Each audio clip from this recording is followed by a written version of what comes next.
Alright guys, so in this video we're going to look at two things. We're going to have a look at blood vessels. We're also going to have a look at blood itself.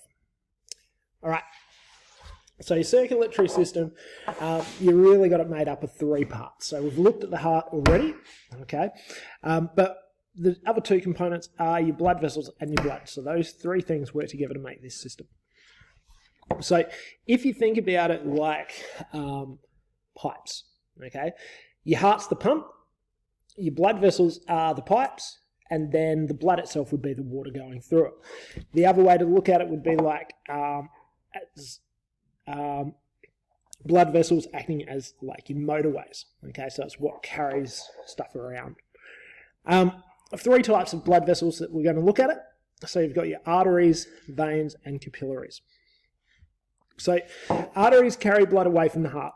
Okay, so it'll either carry it away from the heart to the body, or it'll carry it away from the heart to the lungs.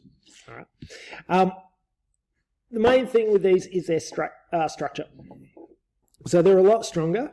They're very tough, and they're elastic. So they've got muscle, and this is because the blood coming away from the heart's under a lot more pressure. Okay, it needs to be able to withstand this. So what we can generally tell, if we've got an arterial bleed, it's not just like flowing blood. Okay, sometimes you might cut yourself and notice that blood flows out of it. If it's an artery, because it's under pressure, what actually happens is it spurts out. And yeah, it's really, really different to what you've probably seen before in terms of cuts. All of your major arteries are protected deep in the body, okay, so they tend to be close to bones under a lot of muscle so that it becomes hard to actually damage them. And the regular expansion and contraction of the arteries is a response to the heartbeat, okay, so what will happen is the heart will beat and that'll push blood through, it'll create pressure, and then it'll relax and then it'll beat again and push it through. So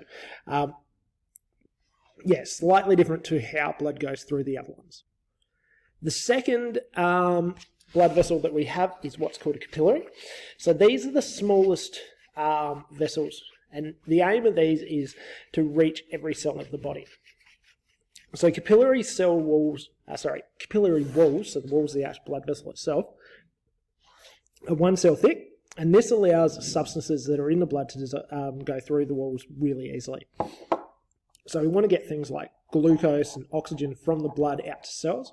We also want to get waste products from the cells back into the blood to get rid of like carbon dioxide, nitrogen products like urea. So they need to be able to pass across that capillary wall. So that's why they're really thin. Once we get capillaries joining together, then they come back together and they form what are called veins. So veins carry blood back to the heart. So whether it's from the lungs back to the heart or from the body back to the heart, there's no pressure in this blood because all that pressure gets lost as blood goes through the capillaries. So veins don't have muscular walls. And what this means is that if we get a cut of a vein, the blood just sort of oozes out like you probably normally see. So because veins aren't elastic and don't have the same pressure, what we need is a way for our body to get that blood back to our heart. And it's done by using muscles, so skeletal muscles to squeeze on it. And there's a series of valves. So what will basically happen if you have a look at this diagram, let's just blow it up a bit for you. We've got our vein here, we've got muscles either side, so it'll squeeze through, push blood out through that valve. That valve will then shut, so blood can't flow backwards, and then more blood will get pushed up, and it will continue to go like that. So it's really dependent on that movement to actually have blood flow. And this is why it's important for like when you're on a plane flight to be able to move your feet and stuff like that, because if blood settles, then major issues can actually occur.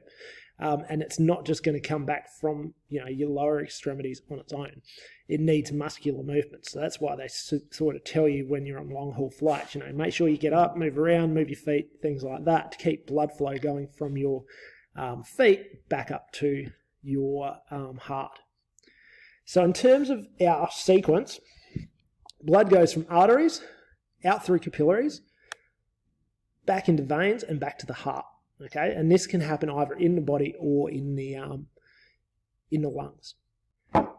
Just a side note, so bruising, all right, so you've probably all had bruises, probably got some now.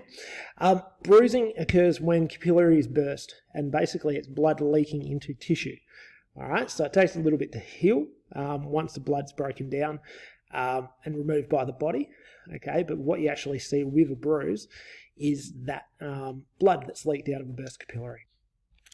Blood itself, it's the only organ in your body that exists as a liquid, okay, and it's classified as an organ because it's different tissues working together.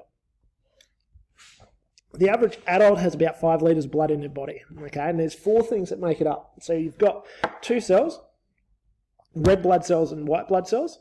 You've got plasma, which is liquid, and you've got platelets. So red blood cells contain a chemical called hemoglobin. All right, and hemoglobin is based on iron, so you might hear of things like iron deficiencies or needing to eat like red meat or leafy green vegetables or nuts and legumes and things like that to get iron. The reason is we want this hemoglobin in our red blood cells because that's what carries oxygen.